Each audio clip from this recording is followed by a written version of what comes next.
बिस्मिल्लाहिर्रहमानिर्रहीम। नाज़रीन अस्सलाम वालेकुम। नाज़रीन आज हम बात करेंगे इमरान खान के मुखालफिन फंस गए माउंट एवरेस्ट 73 साल की उम्र में कौन, इस पर भी बात करेंगे। और इमरान खान का बड़ा जुर्म क्या, ये अब गैर मुल्की जो मुबसरीन हैं वो भी बताने लग पड़े हैं। लेकिन सबसे पहले इमरान खान के जो मुखालफिन हैं वो किस तरह फंस चुके हैं। आज अलीमा खान साहिबा ने ये बताया कि अदालतों के लिए अब केस सुनना वबाले जान बन चुका है। जो किसी भी केस, जितने भी केसेस बनाए गए हैं, निचली अदालतों से सजा सुनाते हैं और अपने हाई कोर्ट में ये केस जो है वो टिक नहीं सकता। ये एक बड़ा मसला बन गया हुआ है इनके लिए। हाई कोर्ट में जब केस लगने की बारी आती है, यहाँ तो जज साहब बीमार हो जाते हैं या छुट्टी पे चले जाते हैं। और आज भी इस केस का यही हाल हुआ है। और आज जो उन्होंने किया है जज साहब ने, अभी उन्होंने कहा कि जी सबको बुला लेते हैं, जबकि केस बैरिस्टर सुलेमान सफदर ने कहा कि ये तो बिल्कुल फारिग केस है, इस पर हतमी फैसला जो है वो देने से रोका जाए, फिर केस सुना जाए। लेकिन ये इस्तदा मुस्तरद कर दी गई है। अब आप यहीं से अंदाजा लगा लें कि ये अब कोशिश, जो मेरी बात याद रखें कि ये वो सारा स्क्रिप्ट जो चल रहा है ना वो यही है कि एक में सजा दो, दूसरे में फिर हाई कोर्ट में आएगा तो केस उड़ जाएगा। यानी कि ये पूरी कोशिश है कि इमरान खान को जेल के अंदर रखना है।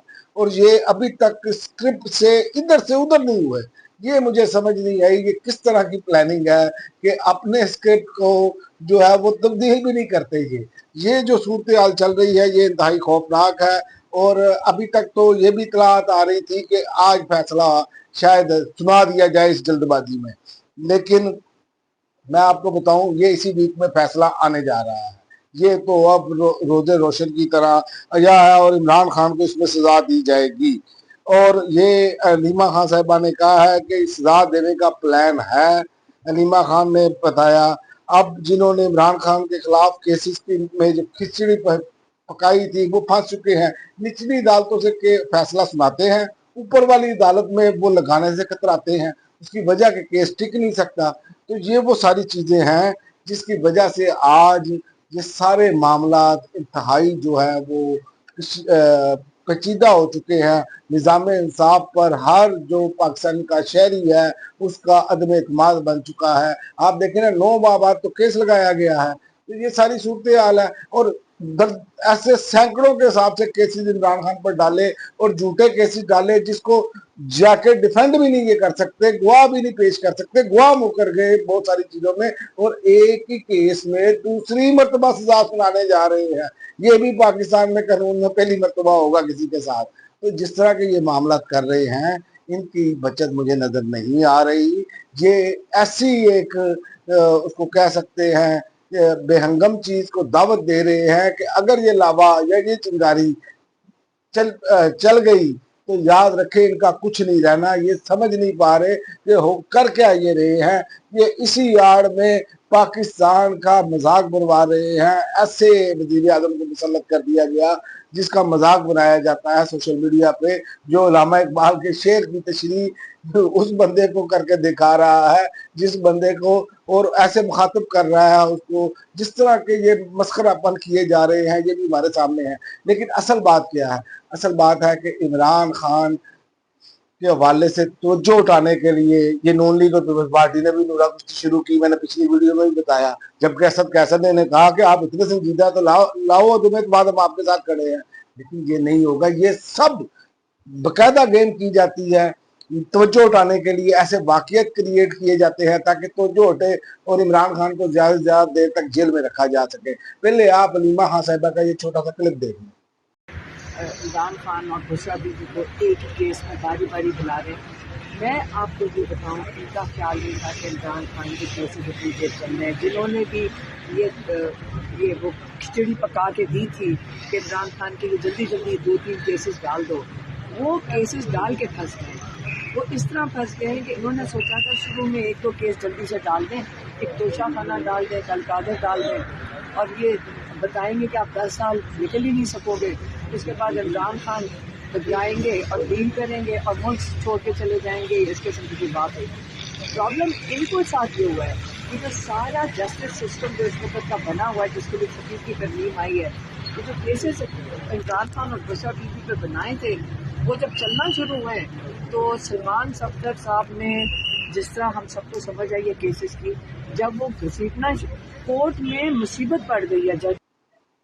आपने लीमा खान साहबा का ये क्लिप देखा, आपको यही से अंदाजा हो जाना चाहिए कि ये कितने बेचारे बेबस हैं और जिन पर जुल्म के पहाड़ तोड़े जा रहे हैं, वो हंस हंस कर और बड़ी खुद एतमादी के साथ ये बातें बता रहे हैं। दूसरा कि ये भी अब आप देखें ना कि सनम जावेद साहिबा को जो इतला था गिरफ्तारी की, अब अली अमीन गंडापुर पर फिर सवालिया निशान लग गया। अब उसके चमचे करचे कह रहे हैं कि हमने FIR दर्ज करवा दी है, बस पारी क्या अब उसको मैं कहूँ कि हमने FIR दर्ज करा दी। और भाई तुम सूबे के, तुम्हारा वजीर आला है और तुम्हारे वजीर आला हाउस के करीब से खातून को उठा लिया जाता है, तो क्या लेने बैठे हो?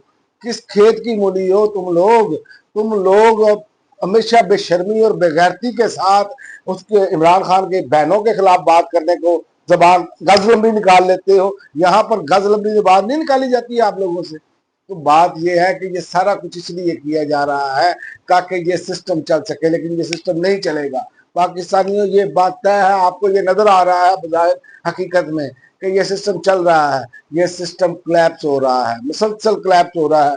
धोखाधड़ी हर जगह पर, हर मामला में धोखाधड़ी, तक IMF के साथ भी धोखाधड़ी, वो भी आपने खबरें देखी हैं। और दूसरा, इमरान खान के हवाले से मैं आपको बताऊं कि इमरान खान को जेल में डालने का जुर्म क्या था सबसे बड़ा, ये अब गैर मुल्की माहरीन जो है वो भी बता रहे हैं।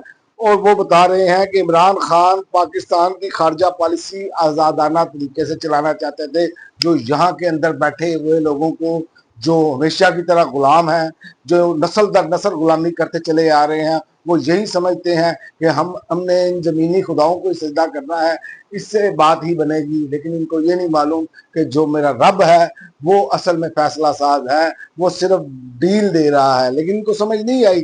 और इन्होंने इमरान खान जो आज़ादाना तरीके से पॉलिसी चलाना चाह रहे थे, रूस और खासकर रूस और यूक्रेन जंग के हवाले से इन्होंने बड़ा ही हवा खड़ा किया। ओ जी अमेरिका को नाराज कर दिया, ओ जी अमेरिका हमारा वेंटिलेटर है। और बेशर्मो, अल्लाह ताला से भी कभी डर लिया करो, कभी मुसलमानों के साथ भी खड़े हो जाया करो, कभी अपने मुल्क के साथ के मफादात के साथ भी खड़े हो जाया करो। क्या इसमें खड़े होने के लिए आप लोगों को तकलीफ होती है?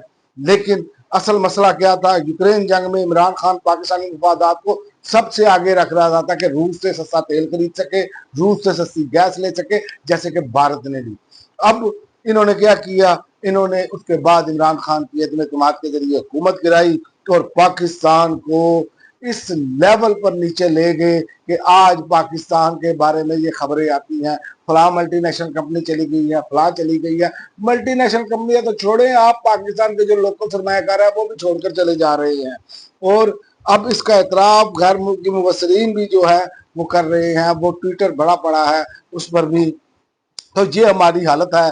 तो ये अब नजर आ रहा है कि बल्कि मैं अब जब वीडियो रिकॉर्ड कर रहा हूँ, ये आ रहा है कि हो सकता है अभी फैसला आ जाए तो चाहना केस 2 का। अगर फैसला आ गया तो अगली वीडियो में उसे ऐड करेंगे। और आखिर में मैं आपको बता दूं, 73 साल की उम्र में, याद रखें, मज़ामत का माउंट एवरेस्ट इमरान खान है। याद रखें, इमरान खान जब वर्ल्ड कप 92 जीते तो उस वक्त उनकी तकरीबन एज जो है वो 40 साल थी। ठीक है, 40 साल से ऊपर या नीचे, थोड़ी ऊपर लगा लें या थोड़ी नीचे लगा लें, इतनी थी। इसमें आपका जो है वो कुव्वत मुदाफ़त जो है वो इंतहाई कम हो चुकी होती है। लेकिन 73 साल की उम्र में ये बंदा मज़ामत का माउंट एवरेस्ट बन चुका है, और जो पूरे निज़ाम के सामने चट्टान की तरह, शीशा पिलाई दीवार की तरह खड़ा है और आज भी पीछे हटने के लिए तैयार नहीं, और अपने रब पर मुकम्मल भरोसा किए हुए है। यही चीजें होती हैं जो आपको सिखाती हैं कि आप जब हक पर खड़े हो जाएं, आपका अल्लाह ताला की जात पर बिलीफ सिस्टम बन जाए मुकम्मल तौर पर, तो फिर आपको किसी की कोई परवाह नहीं। और वैसे भी मेरा रब फरमाता है कि पूरी दुनिया मिलकर तुम्हें नुकसान देना चाहे तो एक अल्लाह तुम्हें फायदा देना चाहे तो याद रखे, पूरी दुनिया मिलकर भी तुम्हें नुकसान पहुंचाना चाहे तो नहीं पहुंचा सकती, जबकि तुम्हारा रब तुम्हें फायदा देना चाहे तो ये सब फारिग है। तो इंशाल्लाह ताला मेरे रब की जो तदबीर है वो इन सब को ले दे जाएगी, और आप देखेंगे आइंदा आने वाले दिनों में इनका बोरिया बिस्तरा गोल होता हुआ। अब तक के लिए नाज़रीन इतना ही, अगली वीडियो तक इजाजत दें। अल्लाह हाफ़िज़।